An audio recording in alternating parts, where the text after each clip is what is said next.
तो हमारा प्रथम अध्याय है जैव प्रक्रम। तो हम समझेंगे कि जैव प्रक्रम क्या है। तो जीवधारियों के शरीर में होने वाले कई प्रक्रियाएं होती हैं जिन्हें जैव प्रक्रम कहते हैं, जैसे पाचन, श्वसन, उत्सर्जन, परिसंचरण आदि प्रक्रियाएं होती रहती हैं। और जैव प्रक्रम को होने के लिए ऊर्जा की आवश्यकता होती है। तो आइए हम जीव विज्ञान की भाषा में जैव प्रक्रम की परिभाषा जानते हैं। तो देखिए, वे सभी प्रक्रम जो सम्मिलित रूप से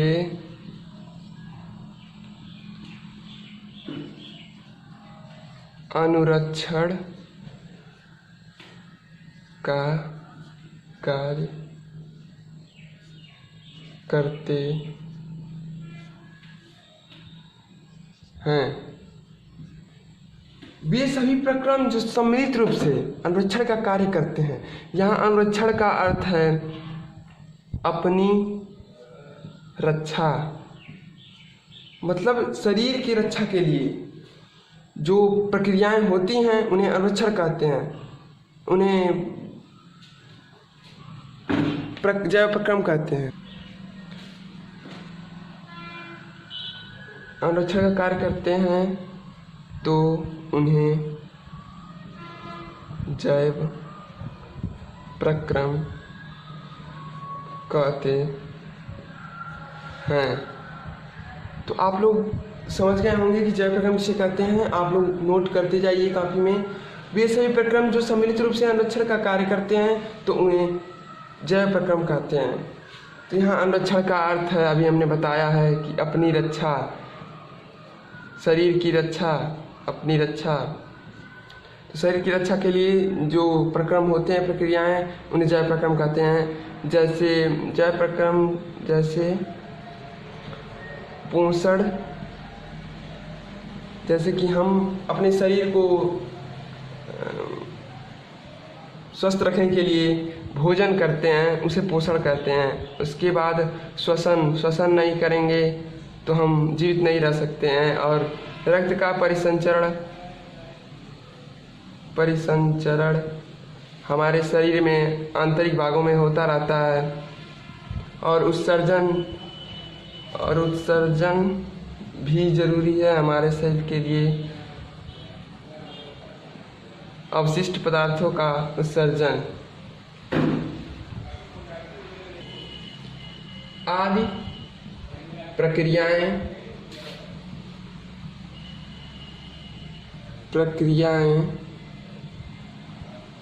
हैं।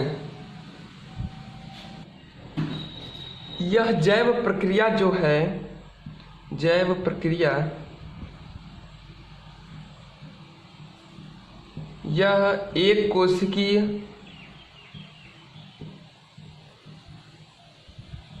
कोशिकीय जैसे अमीबा या बहुकोशिकीय में कौन आता है, आप लोग जानते होंगे, मानव या कई जीवधारी हैं।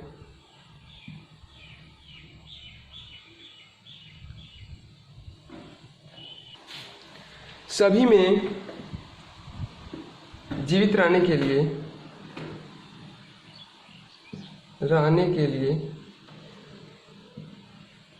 जैव प्रक्रियाएं होते रहती हैं। जैव प्रक्रिया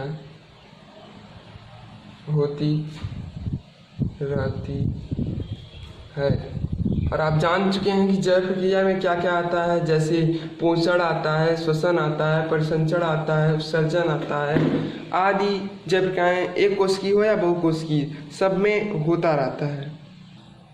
तो अब हम अगला हेडिंग पोषण, न्यूट्रिशन जिसे इंग्लिश में न्यूट्रिशन कहते हैं। तो अगला हेडिंग पोषण पढ़ेंगे। तो आप लोग जानते होंगे कि पौधे और जीव या जंतु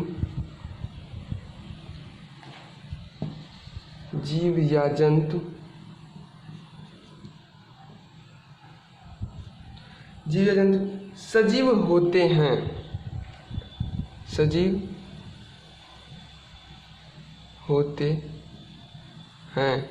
तो ये सजीव होते हैं और अनेक प्रकार की क्रियाएं करते हैं, कई प्रकार के कार्य करते हैं और निरंतर ऊर्जा की आवश्यकता होती है इन लोगों की। जैसे आप लोग जानते होंगे कि कार्य करने से ऊर्जा का क्षय होता है, तो इन्हें ऊर्जा की आवश्यकता होती है। तो ऊर्जा की आवश्यकता को पूर्ण करने के लिए हमें भोजन की आवश्यकता होती है। जैसे कि मशीनों को चलाने के लिए पेट्रोल, डीजल आदि केरोसिन की उपलब्धता चाहिए, इस प्रकार सजीवों के शरीर को चलाने के लिए उन्हें भोजन की आवश्यकता होती है। आप कह सकते हैं कि भोजन एक प्रकार का ईंधन है जो समस्त जीवधारियों को ऊर्जा उपलब्ध कराता है। तो अभी हम बताया है कि भोजन एक प्रकार का ईंधन है जो सभी जीवधारियों को ऊर्जा उपलब्ध कराता है। और हमारे लिए भोजन केवल ऊर्जा के लिए ही नहीं, वृद्धि के लिए भी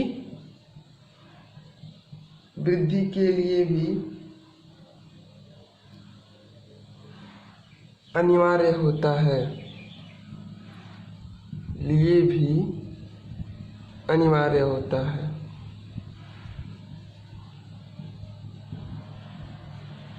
तो आप लोग समझ गए होंगे कि भोजन क्या क्या करता है हमारे शरीर में। पहली बात तो ऊर्जा उपलब्ध कराता है और वृद्धि के लिए भी अनिवार्य होता है। हम जो भोजन करते हैं उनमें कुछ ही पदार्थ होते हैं जो हमारे शरीर में ऊर्जा उत्पन्न करते हैं या वृद्धि में सहायक होते हैं। तो कुछ ही पदार्थ होते हैं, तो उन्हें कहते हैं पोषण। उन्हीं पदार्थों को पोषण कहते हैं जो हम पढ़ रहे हैं, पोषण। नहीं, गलत हो गया। पोषण नहीं, पोषक कहते हैं। पोषक, हम कंफ्यूज हो गए थे। तो हमने बताया है कि कुछ ही पदार्थ होते हैं जो ऊर्जा उत्पन्न करते हैं, वृद्धि के लिए अनिवार्य होते हैं। तो उन्हीं पदार्थों को पोषक कहते हैं। उन्हीं पदार्थों को पोषक कहते हैं जो हमारे शरीर को ऊर्जा देते हैं या वृद्धि प्रदान करते हैं। अब हम देखेंगे कि भोजन में पोषक तत्व कौन कौन से आते हैं। तो जैसे पोषक तत्व में पहला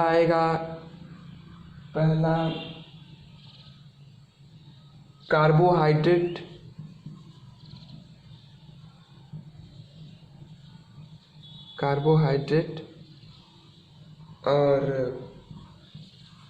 वसा और प्रोटीन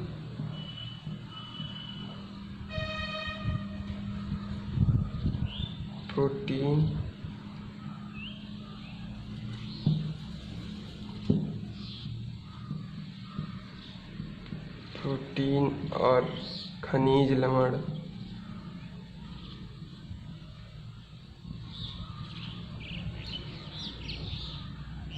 मतलब कि पोषक तत्व में कार्बोहाइड्रेट, वसा, प्रोटीन, खनिज लवण, विटामिन्स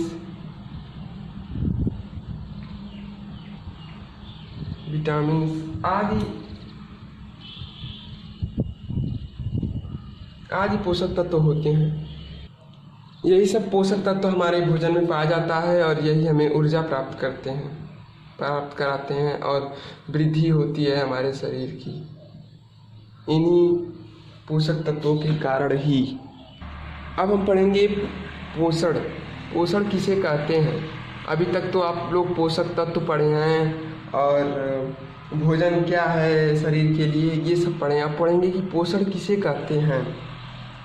तो आप लोग अब तक समझ गए होंगे कि पोषण किसे कहते हैं। तो एक बार सुन लीजिए, जीवधारी बाह्य वातावरण से, मतलब जो जीवधारी है वो बाह्य वातावरण से जो भोज्य पदार्थ से ऊर्जा प्राप्त करके अपनी समस्त जैविक क्रियाएं चलाते हैं। मतलब कि जो कोई जंतु है वह भोज्य पदार्थ प्राप्त करके और अपनी समस्त जैविक क्रियाएं चलाते हैं तो अतः या वृद्धि करते हैं, तो उसे पोषण कहते हैं। तो हम लिख देते हैं यहाँ वे जीवधारी नहीं। तो हम बताते हैं पोषण किसे कहते हैं। तो जीवधारियों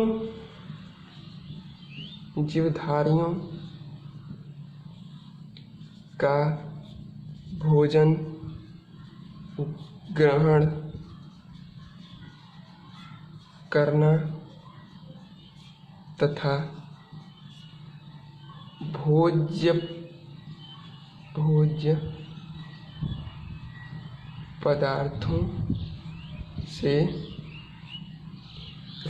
पदार्थों से ऊर्जा प्राप्त करके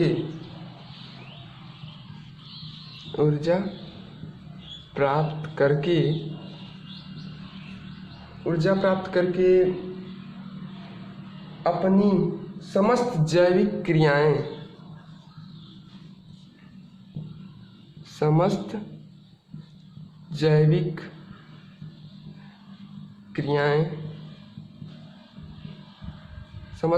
क्रियाएं चलाते हैं तथा वृद्धि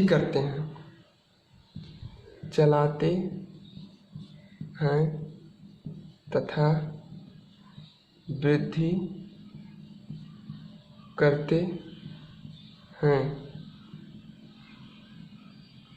उसे पोषण कहते हैं।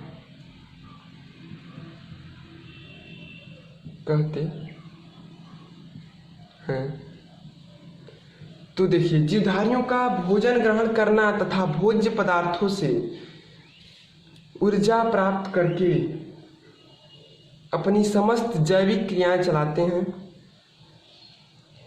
तथा वृद्धि करते हैं, उसे पोषण कहते हैं।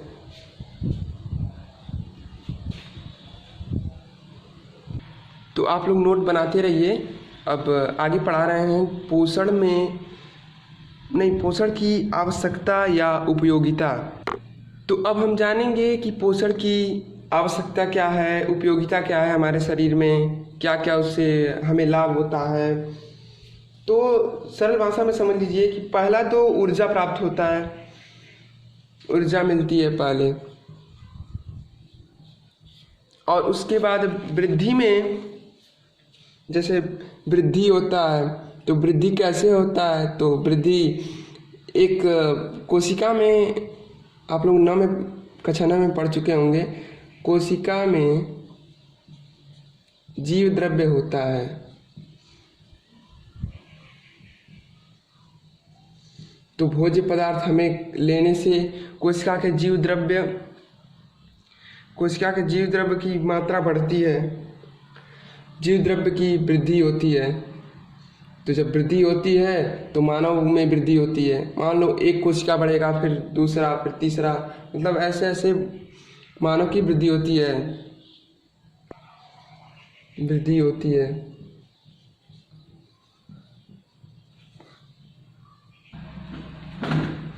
तो पहला है हमारे शरीर में ऊर्जा प्राप्त होती है, तो हम बता चुके हैं।